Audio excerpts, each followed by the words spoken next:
आदाब पहुंचा हाँ झुंझुनू के करोड़पति फकीर के घर कोई 2-3 साल बाद में मुझे एक अपॉइंटमेंट लेटर मिला।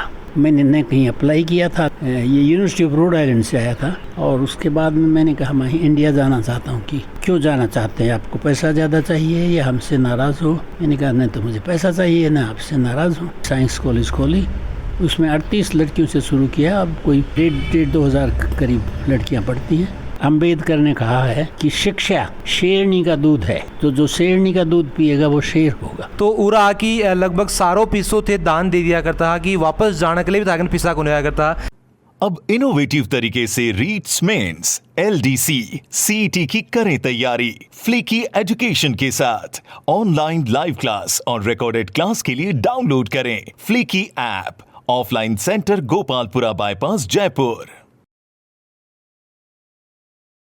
माया छाया होत है, घटती बढ़ती जात, दान करे से बढ़त है और बिन बांटे घट जात। राम राम जी, मेरा नाम अरुण थे, देख रहे हो झलको झुंझुनू। कैमरामैन उमेश के साथ आदाब पहुंचा हाँ झुंझुनू के करोड़पति फकीर के घर। और जब भी कोई नया पूछा कि झुंझुनू को सबसे बड़ो दानी जो को है दान कुण रहे हो, तो एक ही अपन एक नाम सुनना वहाँ वो है डॉक्टर काशीराम जी वर्मा, जगह के अब तक लगभग 12 करोड़ रुपया जगह यहीं पे बच्चा के एजुकेशन के लिए बन के पढ़ाई के ऊपर खर्च कर चुके हैं। और गणित का बहुत बड़ा विशेषज्ञ हैं। लगभग 95 साल की उम्र हो गई है। अभी अपने साथ मौजूद ही बात साहब का विचार आप सुनाऊंगा, क्योंकि बाका जगह विचार है बहुत ही शानदार बनका जगह विचार है। चाहे कोई एजुकेशन लेके हो, चाहे अपने समाज के लिए लेके हो, तो बाका जगह विचार ही बस आज था अपना जगह झलको झुंझुनू का दर्शक ही मनफा अवगत कराऊंगा। तो वीडियो में जो को वो लगातार बना रही हो और आज को वीडियो जो को शेयर जो है बराबर कर दीजिए। राम राम जी। अब तक थे लगभग 12 करोड़ रुपया बच्चा की एजुकेशन के ऊपर खर्च कर चुका हो, तो थाने के लगा कि झुंझुनू के अंदर जो शिक्षा नगरी है के अंदर है और भी कितनों सुधार करने की जरूरत है अभी भी। सब अच्छा हो रहा है और लोग जितना भी करते जाएं अच्छा ही है। कद थाने ये बात की फील हुई कि अपन जो है वो समाज के लिए कुछ करना चाहिए? देखिए, एक बार स्कूल कोई 12 बजे का समय था, जुलाई अगस्त का महीना रहा होगा। तो कुछ लड़कियां अपनी पुस्तकें हाथ में दबाए हुए बस का इंतज़ार कर रही। हम एक दुकान में बैठे हुए थे, तो बहुत गर्मी थी, पंखा चल रहा था, फिर भी हमें तकलीफ हो रही थी। और ये लड़कियां धूप में थी, तो किसी ने बताया कि ये इस बस से जाएंगी, फिर अपने घर से कोई 1 मील दूर हो गई, 2 तो वहाँ जाएंगी। तो यदि यहाँ कोई हॉस्टल बन जाए तो लड़कों। फिर बाद में धीरे धीरे और लोगों से बातचीत हुई और होता गया, हॉस्टल बन गया। ऐसे बताओ कि कई बजाय लोग के कि लाख रुपया 2 लाख रुपया कई बार दान दे भी दें बात मांगे, लेकिन इतनो बड़ो दान करना बात करना कि एक बहुत बड़ी सोच चाहे और बहुत बड़ो दिल जो को वो चाहे, तो इतनी सारी चीज़ें तारे दिमाग में कहीं आई? देखिए, मेरे 3 लड़के हैं, तीनों इंजीनियर हैं, खूब पैसा कमा रहे हैं। मेरे एक पैसे की भी उनको आवश्यकता नहीं और मैं भी ठीक ठीक कमा लेता हूँ। तो अब इसलिए मैंने सोचा क्यों न, जैसे मैंने सारी ज़िंदगी गरीबी में काटी, हमेशा मुझे पैसे की तकलीफ तंगी रही। तो मैं सोचता हूँ इसी हालत में कोई दूसरे लड़कियाँ होंगी, तो क्यों ना उनकी मदद की जाए। बस उसी समय उसी ख्याल से सब आगे चलते गए और होता रहा काम। जैसे सुनना मेरा यो भी आयो कि जब थे पढ़ाई के लिए अमेरिका गया है, या फिर बात करें कि भी टाइम थे गया, तो भी टाइम थारे भी बहुत दिक्कत आई, तो थाने भी कोई आप बात करें हिसाब से मदद करी ही, वो के वाक्य हो? यहाँ एक प्रोफेसर आया हुआ था इंडियन साइंस कांग्रेस में, तो उससे मेरी बातचीत हुई और उसने अपना कार्ड दिया और कहा कि आप मुझे लिखना हमारी को। तो मैंने उसको लिखा, तो उसने वहाँ से चिट्ठी आई कि हम आपको $400 महीने के देंगे और हमारे यहाँ आप रिसर्च के लिए आइए। उस समय $5 का था, अब तो 75 रुपये का हो गया है, इधर से भी ऊपर शायद। तो 400 का मतलब 2,000 रुपये। अब 2,000 रुपये महीने तो बहुत ज़्यादा होते हैं। सही। और यहाँ तो 200 तो कॉलेज के लेक्चरर को मिलते थे, 100 हाई स्कूल के टीचर को। लेकिन अब समस्या ये थी कि वहाँ गया कैसे जाए। तो 3,000 रुपये किराने का था, 500-700 कपड़ों के लिए भी चाहिए था, वो पैसा था नहीं अपने पास। तो इधर उधर काफ़ी चक्कर लगाए, किसी न किसी तरह से पैसे का इंतजाम हो गया और चला गया। और वहाँ पर 1 साल मैंने रिसर्च की और फिर एक यूनिवर्सिटी वालों ने मुझे फ़ोन किया, क्योंकि जो भी फॉरेन मैथमेटिशियन जाते हैं उनकी लिस्ट आती रहती है कि कौन है। तो मुझे फ़ोन किया कि हमने आपका नाम देखा है, आप हमारी यूनिवर्सिटी में पढ़ाना चाहेंगे? मैंने कहा ठीक। तो मैं चला गया उनके यहाँ, बातचीत हुई और दूसरे साल मैंने पढ़ाना। तो मैंने 2 साल वहाँ और पढ़ाया और उसके बाद में मैंने कहा मैं इंडिया जाना चाहता हूँ। कि क्यों जाना चाहते हैं, आपको पैसा ज़्यादा चाहिए या हमसे नाराज़ हो? मैंने कहा नहीं, तो मुझे पैसा चाहिए ना आपसे नाराज़ हूँ, लेकिन ये न्यूयॉर्क शहर मुझे अच्छा नहीं लगता क्योंकि इसमें ज़मीन के नीचे भी गाड़ियाँ चलती हैं, सरफेस पर बसें चलती हैं और खड़खड़ खड़खड़ होती रहती है। तो और मैं अपने बच्चों को लाना चाहता हूँ किसी पीसफुल जगह, इसलिए मैं तो साहब शहर को तो हम कैसे बदलें। तो मैं यहाँ आ गया और फिर कोई 2-3 साल बाद में मुझे एक अपॉइंटमेंट लेटर मिला। मैंने न कहीं अप्लाई किया था ना और कुछ। आज इस तरह का अक्सर होता नहीं कि किसी को बिना अप्लाई किए अपॉइंटमेंट लेटर, कि ये आपका ये यूनिवर्सिटी ऑफ रोड आइलैंड से आया था।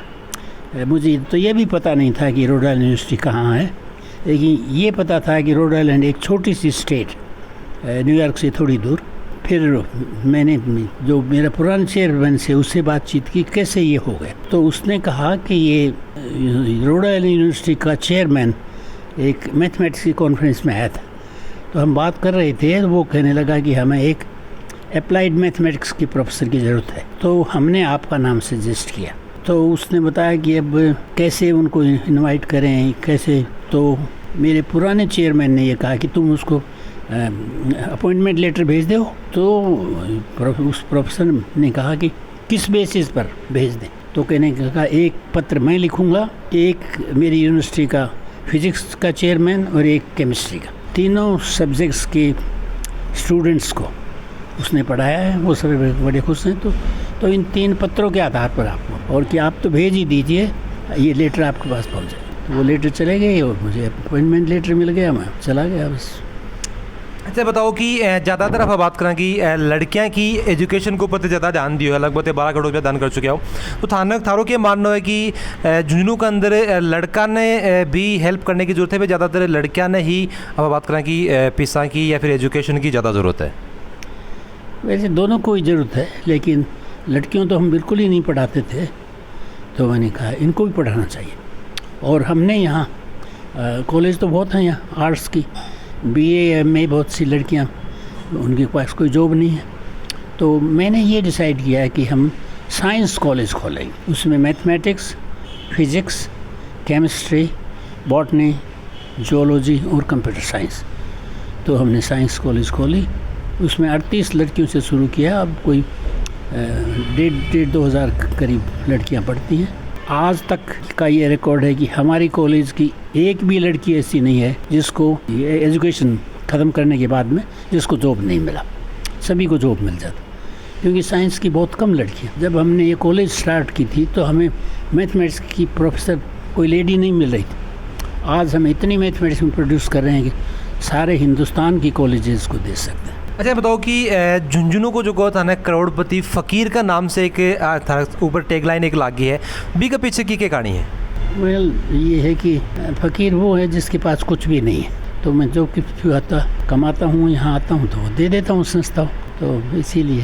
अच्छा एक चीज़ मारी अभी सुनना आई कि जहाँ अभी तो थे झुंझुनू के अंदर ही रह रहा हो, पहले लगभग अप्रैल से पहले थे 8 महीना अमेरिका में रहा करता, 4 महीना झुंझुनू आया करता था। तो उरा आकी लगभग सारों पैसों थे दान दे दिया करता है कि वापस जाने के लिए भी ताकि पैसा को नहीं आया करता। ये बात में कितनी की सच्चाई है? कभी कभी लोग यूँ भी उल्टी सीधी बातें लिख देते हैं। मैं जब भी अमेरिका से आता हूँ तो रिटर्न टिकट लेता हूँ, दोनों तरफ की टिकट का कि कहीं फंस नहीं जाऊँ। तो इसलिए जाने के लिए मेरे पास टिकट होती थी। तो नहीं, सवाल ही नहीं है कि मैं किसी से पैसा मांगता। और यहाँ देता भी कौन कि ये आदमी तो अमेरिका चला जाएगा, कहाँ से मेरा पैसा कहाँ से मिलेगा? अच्छा बताओ कि 1 अगस्त ने तारो जन्मदिन हो भी टाइम में पहुँच कौन पाया, थोड़ा सा व्यस्तता के कारण भी के लिए थारा से माफ़ी में मांगा। हाँ और एक चीज़ बताओ कि बी टाइम भी ताने सम्मान दियो गए हो, काफ़ी झुंझुनू की जनता काफ़ी उमड़ी भी टाइम में, तो ये सब देखी तन कितनों के अच्छो लगा? सम्मान तो हर एक को अच्छा लगता है और मुझे भी बहुत अच्छा लगा। अच्छा बताओ कि थारे प्रयास के बाद में थाने के लगा है कि कितनों के एजुकेशन के अंदर आयो है, लोगों के दिमाग मानसिकता कितनी के चेंज होएगी, अपन भी दान करना चाहिए। जिस हिसाब से अगर काशीराम जी वर्मा आप इतनो दान कर सके हैं, लगभग आपकी सैलरी को 50-60% पे कर दी हैं, कितनों के परिवर्तन आयो थारा बाद में? देखिए बहुत परिवर्तन आया है। मैं एक बात ये कहता हूँ सभी को कि आप सिर्फ अपने लिए न जिए, थोड़ा दूसरों के लिए भी करें। आप यदि 100 रुपये कमाते हैं तो 1 रुपये से किसी की मदद करो, तो वो कोई ज़्यादा नहीं, उतना कर सकते हो, और उससे यही कुछ लोगों की मदद मिलेगी, आपको भी अच्छा लगेगा। और सबसे बड़ा फ़ायदा ये होगा कि जो आदमी देना शुरू कर देता है वो लेना बंद कर देता। और हमारी सबसे बड़ी बीमारी यही है कि हम लेना ही चाहते हैं। जितने भी ऑफिसर हैं, और ज़्यादातर ऑफिसर, सभी तो नहीं, ज़्यादातर ऑफिसर्स और मेरे MLAs MP सब पैसा बढ़ाना चाहते हैं। तो इसलिए मैंने सोचा कि इस तरह की शिक्षा हो जिसमें उनको जॉब मिल जाए, अच्छी सी पढ़ाई हो। तो यही सारों के मानना कि हिसाब से राजनीति में थे बता रहे हो कि ज़्यादातर MLAs MPs वगैरह पे हमें लेना की ही बन की सोच ज़्यादा रहे। अगर थारा विचार से प्रभावित हो गया, आप बात करें कि अगर ये सब जगह नेता वगैरह ही झुंझुनू का, फिर आप बात करें पूरे इंडिया का, अगर यही हिसाब की सोच बन की हो जाए तो कितनों जल्दी जो है वो परिवर्तन आओगे और अपना देश जो है वो विकसित देश बन जाओगे। अब देखिए, उसका तो मैं क्या कह सकता हूँ, इनमें कब परिवर्तन आएगा।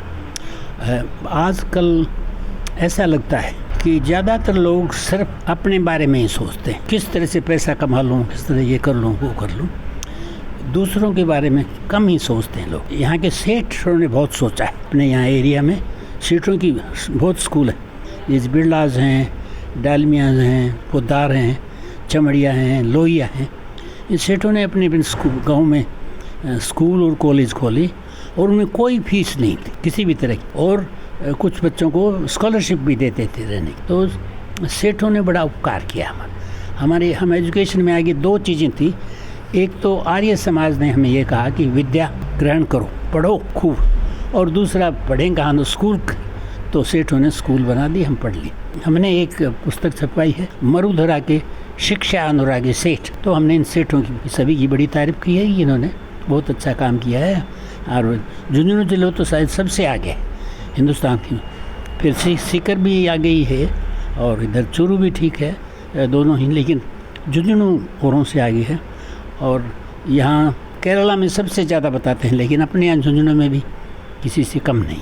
अच्छा, एक चीज़ मैं बताऊँ, जहाँ अमेरिका भी थे रिया हो, भी देश में सोच में, रहन सहन में कितनों के अंतर है? देखिए, लोग एक साथ सही सोचते हैं, सभी जगह ज़्यादातर लोग सभी देशों ईमानदार होते हैं, अपना काम ईमानदारी से करते हैं। बहुत कम लोग होते हैं जो कि बेईमान होते हैं। तो सब देश एक साथ, हर एक देश वाले लोग दूसरों की मदद करना चाहते हैं अपने वहाँ के लोगों को। तो अमेरिका में तो मदद करने की बहुत है। हमारे घर में रहते थे तो बर्फ़ गिर जाती तो ड्राइव सारा बर्फ़ से ढक जाता था, तो कार को कैसे निकाले। तो हमारे पड़ोसी जो जवान लोग थे वो आके सारी स्नो को हटाते। भारत में भावना कम योगदान के लगे।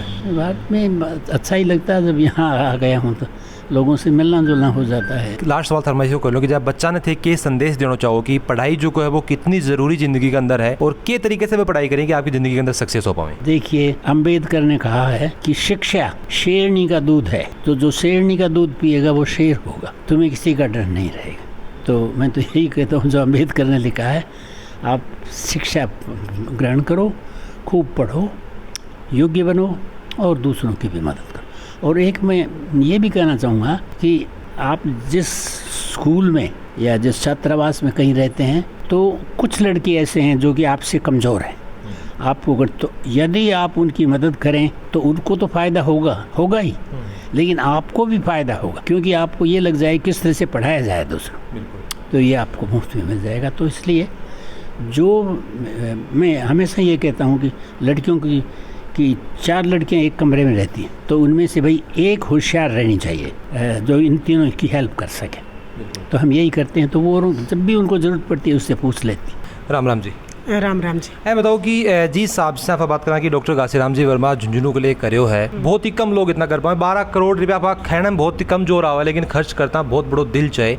थाने के लगे कि जितना सम्मान मिलना चाहिए कि उतना मिल रहा है? नहीं मिल रहा है, क्योंकि मेरी ये इच्छा है कि डॉक्टर साहब को पद्म श्री से सम्मानित किया जाना चाहिए, और इसके लिए झुंझुनू वासियों को जोर खाना चाहिए और उन्हें एक आंदोलन तैयार करना चाहिए, जनमानस को तैयार करना चाहिए कि वो डॉक्टर साहब को पद्म श्री दिलाकर ही दम लें। क्योंकि ये कोई छोटी चीज़ नहीं होती कि गर्ल्स एजुकेशन के लिए एक भारतीय जो अमेरिका गया, वहाँ से जो भी उसने अपनी कमाई की उसकी पाई यहाँ की लड़कियों के लिए शिक्षा पे लगा दी। तो हमने डॉक्टर साहब से ले तो बहुत लिया, हम दे क्या रहे हैं? तो हमारी जिम्मेदारी बनती है कि हम एक जनमानस में एक मैसेज दें और लोगों को प्रेरित करें कि भाई हमें एक इस तरह की एक मूवमेंट चलानी चाहिए झुंझुनू में, और डॉक्टर साहब को पद्म श्री तक हम पहुंचाएं। ये झुंझुनू वासियों की जिम्मेदारी है और एक मेरी तरफ से अपील है झुंझुनू वासियों से, ताकि इस तरह के और लोगों के पास पैसा बहुत है, ताकि लोगों को ये हम एक मैसेज दे सकें कि भाई जो लोग इस तरह के काम करते हैं वो पद्म श्री के हकदार होते हैं। और जैसे मैं इनके जन्मदिन पे गई थी 1 अगस्त को, तो वहाँ पर हर आदमी उनको सम्मानित करने आ रहा था, चाहे वो कुम्हार जाति का हो, चाहे वो बनिया हो, चाहे वो मुस्लिम जाति का हो, चाहे वो जाट समुदाय का हो, हर तरह का आदमी इनको सम्मानित करने आ रहा था अपने अपने हिसाब से। तो जो झुंझुनू के लोगों के दिलों में जो इनकी जगह है वो तो अपार है, लेकिन अब हमारी ये जिम्मेदारी बनती है कि अगर झुंझुनू से किसी इंसान ने इतना काम किया है तो झुंझुनू वासियों की भी ये जिम्मेदारी बनती है कि वो एक मूवमेंट चलाएं और डॉक्टर साहब को पद्म श्री तक पहुँचाएँ। ये है तारी बात से मैं भी बिल्कुल इत्तेफाक रखूं कि बहुत कुछ झुंझुनू की जनता डॉक्टर साहब से ले चुकी है, तो कुछ वापस बदलम प्यार तो बहुत ज़्यादा है। अब बात करें कि झुंझुनू की जो जनता है बहुत ज़्यादा प्यार घासीराम जी वर्मा से कर है, लेकिन पूरे देश ने भी एक संदेश जाना चाहिए कि साहब को कोई आदमी है जो झुंझुनू के लिए कुछ कर रहा है, ताकि दूसरा के लिए भी एक संदेश जहाँ लोग जगह थोड़ा सा जागरूक भी बारे में हुए। तो पद्म श्री अवार्ड जो है वो बिल्कुल मिलना चाहिए, मैं भी थारी बात से इत्तेफाक रखूँ। और थारी के ऊपर क्या राय है कि डॉक्टर साहब ने अपना प्यार तो कराएगा, साथ में पद्म श्री अवार्ड जो को मिलना चाहिए कि थारी जी की राय है हमारे कमेंटों से जरूर होगा। वीडियो जो वो लाइक शेयर जरूर कर दीजिए। अभी तक हमारे चैनल ने सब्सक्राइब नहीं करे तो जरूर से कर दीजिए। करने घंटी को निशाना वो भी दबा दिया ताकि हमारा आवड़े मिल जाए। जल को झुंझुनू के साथ थारो प्यार यहीं बनाए रखो।